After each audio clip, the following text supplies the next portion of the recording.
to the podcast, where we introduce you to incredible humans who share their journeys with the mission to inspire you to harness your own inner tenacity to drive your life and career forward. And now, your host, Adam Posner.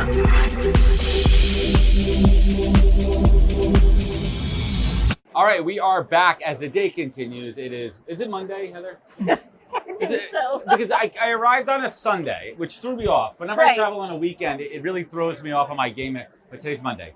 Today is Monday. It's the 24th. Yes. It's June. It's June. We're in Chicago. Chicago. We're at the Fountain Booth. Yay. You're Heather. I'm Heather. I'm Adam. Hi, Adam. You're an attorney. Yes. I'm a recruiter. Awesome. You wrote a book. Yes. I've not wrote a book. That's okay, yeah. We're done with that game. Well, welcome, Heather Bussing. Fascinating, last minute, but great addition to the lineup here because we had a different perspective. We're going to talk about employment law. And I think if we're at an event like SHRM, it's critical that we cover all of the elements of employment. And we were talking off camera before we jumped on about some of the hot topics du jour. And one of the big ones right now that you were mentioning is conflicts over paid leave. At a elevated high level, what are these type of conflicts? Where are the two sides apart? Who are the combatants? Where do we have a dispute over? Pretty much every form of leave, because employers are always most interested in limiting leave. Right, and for their own selfish regulators reasons. Are starting to realize that if we don't provide paid sick leave, people will come to work sick, and we just went through a few years where that was life-threatening. If you're forcing people to come to work when they're sick or feel bad about coming to work when they're sick, people are going to get sick and no one's going to work. It's shocking. Bad for business. Right. It is bad for business. So we're seeing a lot of regulation by states increasing paid sick leave, requiring employers to give paid sick leave. And the other thing we're seing a lot of is more paid family leave. That's important. For new parents, because it turns out that that's a huge issue for employees, and it's a real differentiator for employers. And now the regulators are getting involved too, because they want to be able to say that they're pro-family. So we have two things I want to break down there because there's two separate parts. So I want to first talk about sick leave. I'm going to play devil's advocate just for the hell of it. I'm the employer. Yes, I want to be human and empathetic and care, and I don't want sick people coming to work. Right. But we all know people kind of push it and they take advantage of it. So how do we find that balance of saying, hey, listen, if you're sick, don't come into work, but if you're bullshitting us here, we're not going to take that. Like, how do you do that in a way that works? Well, first of all, nobody wants to be the leave police. No one wants to be that guy or gal. Nobody wants, so you provide a set amount, and if people are having problems and need more, then they come to you, and, there are different ways of doing paid leave, and it depends kind of on what your laws are on the state on what you have to pay out when the person leaves. And so, for example, in California, you have to pay vacation, but you don't have to pay sick. Ooh. So you can say, all right. It's your choice. Like, do you want to stay longer? Right. Use your vacation time. Right. Yeah. And then that's a way of kind of protecting the employer. Now, the state of California, for everyone out there, is it more pro-employee or employer? It is probably the most pro-employee state in all I knew the 50 answer, states. So why would I want to open up a business in the state of California? Yeah. Because it's a beautiful place to live. Lots of natural resources. And no earthquakes or forest fires at all. Well, yeah. but like from... I think it comes down to communication. So let's put a positive spin on it. Where have you seen it work, where leadership creates an open, comfortable dialogue with their employees around sick leave? What are some of those best practices you can share with the audience or business owners out there? Well, the best thing to do is to provide employees discretion up to a limited amount of leave. And then deal with the outlier situations when a disability comes up or workers' comp or... Most is the exception, not the rule. Exactly. Right. Exactly. And so you want to accommodate people's lives. Employers should not be the center of people's lives. No, you shouldn't. It's not work to live. And so the more relaxed you can be about that, the better off the work environment's going to be. But you also have to put boundaries in place, and there are lots of get your benefits right? Short-term disability. Put all those pieces in place. Put the pieces in place so that people can still pay their bills when something happens. Right, it's a balancing act. So let's get to the second part of that. We're talking about FMLA, we're talking about leave. The United States ranks among the lowest in civilized countries in this world as far as taking care of new mothers and new families. Yep. It's, in my opinion, I'm sure you agree with me, it's terrible. There needs to be Yep. some kind of unified, national law, national regulation around it. And it's a tough one. And also, there's companies that understand the more time you give, you have a stickier employee, they're going to stay around for a while. There's health benefits, obviously, to the baby and the mother for a better employee, retention and all that. Why are we so off in this country? Why can't we do what all these other civilized countries do and give even most moms, expectant moms, would be happy with 3 months. Yeah. Let alone 6 weeks. 6 weeks is not even the time to bond and Right. physically recover from childbirth. Right. And that is the biggest problem that women have in the workplace. But I think the answer is to accommodate and to also support childcare.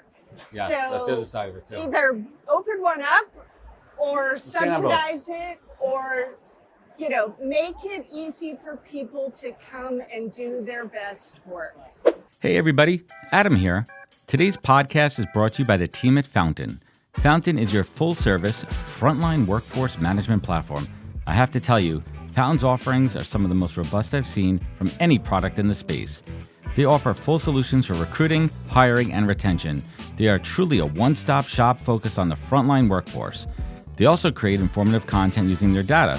For example, they analyze a bunch of data from their fast food clients and create a trend report you can download now on their website. They also have a new ebook out called Frontline Voices. It's a lot to dive into, so certainly check it out. And you can learn more at fountain.com, linked in the show notes. Tell them Adam sent you. Thanks. There has to be a way. I couldn't agree with you more. Let's talk a little bit from an employment law perspective about another hot topic over the last year or two. It's AI. AI. It's everywhere. But we're specifically talking about employment. Where are you seeing it being misused, either in terms of discrimination bias or in malaligned compensation or anything in that world? Let's talk about the bad, then we'll talk about the bad and the ugly, then we'll talk about the good. Well, the biggest problem is a recruiting problem, right? Because you get in a slew of 10 million resumes and you have to make sense of them.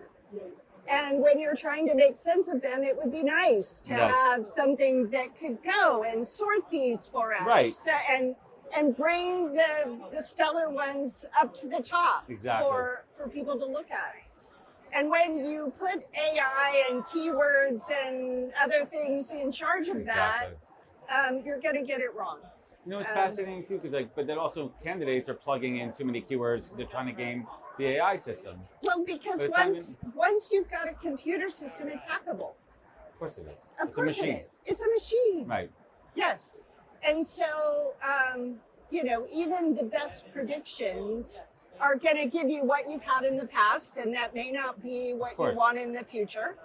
Even a well-trained algorithm may not be what you want. Well, it's the data too. So where are you seeing it from a litigation perspective?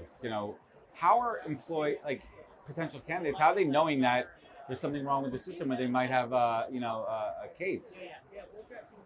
It's really hard. Applicant How do they lawsuits are very difficult. And how do you tap into the client's AI algorithm and prove bias or wrongdoing?